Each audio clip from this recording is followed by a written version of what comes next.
if you manage to kill spinach, it's hard.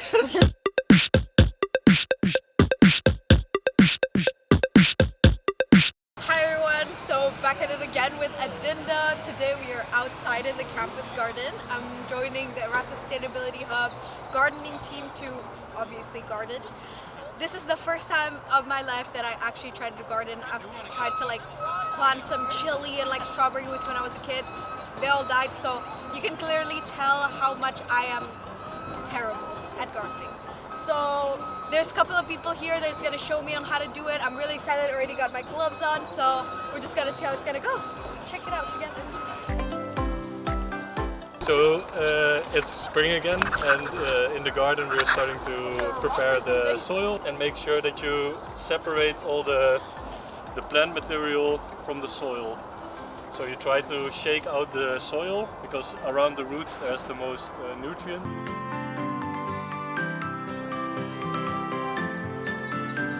And to put some of the seed blocks that we got in this spring, we're gonna try to get them into the soil as soon as possible.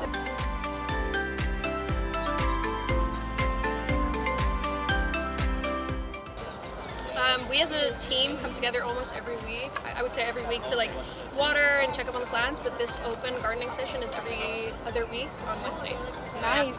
So what do you guys usually do on open gardening sessions? So each gardening session kind of has a theme. So the first week was seedlings and things like this, and then this week it's more about planting. So yeah, they'll have a theme, and then everyone's welcome to come, even if you have no experience. It's really, really laid back. For all the gardening sessions, what is the goal? The goal is kind of to make people more connected to nature, because I think the whole gardening team has this, but there's kind of a disconnect between people and nature, especially in the Western Hemisphere, and to be closer to nature and to be really connected, put your hands in the soil, get your hands dirty, really closes that gap and makes people more environmentally conscious, and I think that's really the main goal. One last question. As someone that is super new to gardening like me, do you have any other tips to start? Just come, and we got you. There's so many people here that can help you, so yeah, it's really easy. I would say I'm a beginner as well. I don't know a lot, but I think begin small. If you're doing it by yourself, and just go for an easy win. That's always a nice one. So for example, at home I planted spinach, and spinach, if you manage to kill spinach, it's hard. So try to something that grows really easy.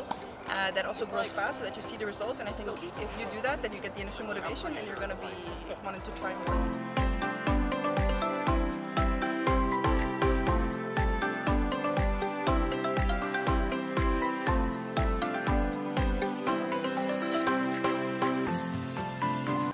Hi everyone, I just finished with the gardening. It's super sunny right now, so it's super nice, but I'm quite sweating, to be honest with you.